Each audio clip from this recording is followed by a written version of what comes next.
Hello students, welcome to Aparna Ma'am's English class. How are all of you? Actually, after 2 days, I present here with an exciting topic. In the last class, we discussed about the parts of speech. আজকে আমরা parts of স্পিচের কাইন্ডসগুলো নিয়ে আলোচনা already করেছি, তো আজকে আবার আমরা এগুলো একবার রিভাইজ করে তারপরে আজকের টপিকের দিকে যাব। মেইনলি আজকের টপিক হচ্ছে কাইন্ডস অফ নাউন্স। ঠিক আছে, তো আজকের টপিকটা আমরা দেখব। তো আজকের আমাদের টপিক হবে কাইন্ডস অফ নাউন্স। অ্যাকচুয়ালি এই কাইন্ডস অফ নাউন্স নিয়ে কিন্তু অনেক কনফিউশন আছে, তো আজকে আমরা এই ডাউটসগুলো একটু দূর করব।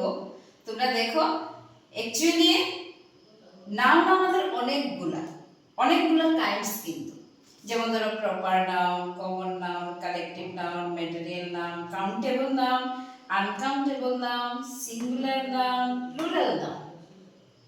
তো এই নাউনগুলোকে আমরা জানি, কিন্তু আমরা যখন নাউনটাকে ক্লাসিফিকেশনে যাব, নাউনটাকে যখন আমরা ক্লাসিফাই করব, তখন কি হবে, আমরা দুইটা পার্টে এটাকে ডিভাইড করব। তো দুইটা কাইন্ডের মধ্যে দেখো, প্রথম হচ্ছে কনক্রিট নাউন, ঠিক আছে, তারপরে আসছে অ্যাবস্ট্রাক্ট নাউন। তো এই যে কনক্রিট নাউন সেটা কি, সেটা আগে আমাকে জানতে হবে। ঠিক আছে, concrete noun actually this is a word that represents a physical person, place or thing that can be perceived by the five senses. মানে কনক্রিট নাউনটা অ্যাকচুয়ালি একটা ফিজিক্যাল পারসন, হ্যাঁ, তারপরে প্লেসকে বোঝাবে, থিংসকে বোঝাবে, দ্যাট ক্যান বি পারসিভ করা যায় by the five senses. আমাদের five sense organs যেমন আইস, ইয়ার্স, নোজ, টাং, স্কিন, এই যে ফাইভ সেন্স অর্গান দিয়ে আমরা যেটাকে পারসিভ করতে পারি সেগুলো হচ্ছে কনক্রিট নাউন। এখন দেখো অ্যাবস্ট্রাক্ট নাউন যেটা আছে, অ্যাবস্ট্রাক্ট নাউন হচ্ছে an idea or a general quality not to a physical object.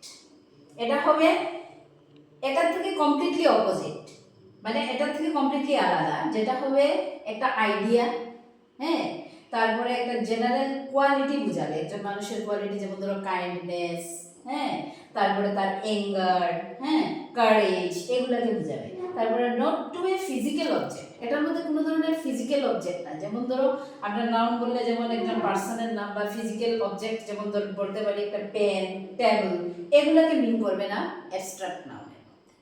তাহলে দুইটা কাইন্ড, এই দুইটা কাইন্ডকে আবার দুইটা কাইন্ডের মধ্যে আমরা কনক্রিটকে আমরা এই চারটা ভাগে আমরা ডিভাইড করতে পারি: proper noun, common noun, collective noun, material noun, তারপরে আছে কাউন্টেবল, আনকাউন্টেবল, সিঙ্গুলার, প্লুরাল। এগুলো সবটি কিন্তু কনক্রিট নাউনের আওতায় আসছে। আর অ্যাবস্ট্রাক্টটা টোটালি আলাদা, যেটার মধ্যে আমরা এক্সাম্পল হিসেবে পাই যেমন লাভ, এটা আমার একটা ফিলিং, ঠিক আছে, তারপরে আসছে হ্যাপিনেস, এটাও আমার একটা ফিলিং, তারপরে অ্যাঙ্গার, ফিয়ার, কারেজ, হ্যাঁ, এই ধরনের জেনারেল কোয়ালিটি, হ্যাঁ, বা আইডিয়া, ফিলিং, এইগুলোকে রেফার করবে অ্যাবস্ট্রাক্ট নাউন। তাহলে আমরা কি পেলাম, নাউন্স অ্যাকচুয়ালি দুইটা, কি, কনক্রিট আর অ্যাবস্ট্রাক্ট। কনক্রিটটাকে আমরা 8টা ভাগে ভাগ করতে পারি, এরকম ডিফারেন্ট কাইন্ডস অফ নাউনের মধ্যে এগুলা থাকবে। তো এটাকে বিভিন্নভাবে ডাউটসের মাধ্যমে অনেক স্টুডেন্টস অনেক কিছু করে, তো এটাকে তোমরা ভালোভাবে ফলো করো, প্র্যাকটিস করো, হ্যাঁ, তাহলে এই ডাউটসগুলো ক্লিয়ার হয়ে যাবে। That is all for today. Have a nice day.